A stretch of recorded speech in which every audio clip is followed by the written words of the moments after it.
Hello everyone, I'm Dr. Rashi Agarwal, MD Neuropsychiatry. Welcome back. Today is part 3 of our puerperal series. Today we are going to discuss peripartum psychosis. Now what is different about peripartum psychosis than we studied in depression and anxiety?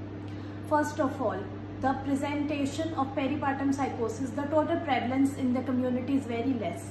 It is only 0.1 to 0.2% of all the deliveries, whereas we saw in depression it was somewhere around 15 to 20% and anxiety also around the same number. But the different thing that distinguishes peripartum psychosis from others is that a rapid onset and quick progression.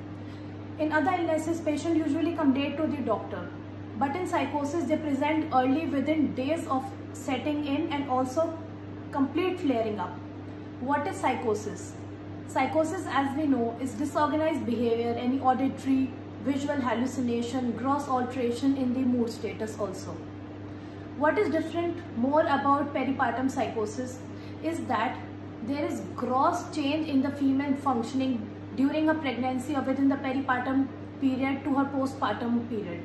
She has fluctuating mood levels, confusion to lucidity intervals, having intense anxiety to happiness level. She'll exhibit confused state, she would not be able to communicate well, having some signs of disorganization around. The problem with psychosis is that at that time, the female is very prone for suicidal tendencies. Yes, at that time, she's 70 times more prone for suicide than in the normal population. Also, because of this disorganized behavior, there is a risk for people around us, especially for the infant. Infanticides are also very high during this time. Some people have suggested that peripartum psychosis is just an overt presentation of bipolar disorders due to the rapid hormonal shift that is occurring at the pregnancy.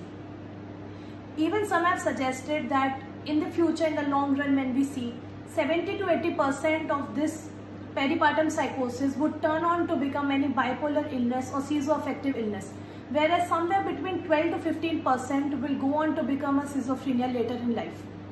It can also occur comorbidly if the female was having a bipolar illness in the past, any episode of psychosis in the past, schizophrenia, family history of any psychotic disorder was present. It puts her in more susceptibilities part to have psychosis at that time in her life due to a fluctuating hormonal level and sudden stress of taking care of herself and the infant. Yes, presentation is early, so we have to manage it early also. What can you do? Consult your clinician first of all. Your gynec would surely refer you to a good doctor. Consult a psychiatrist.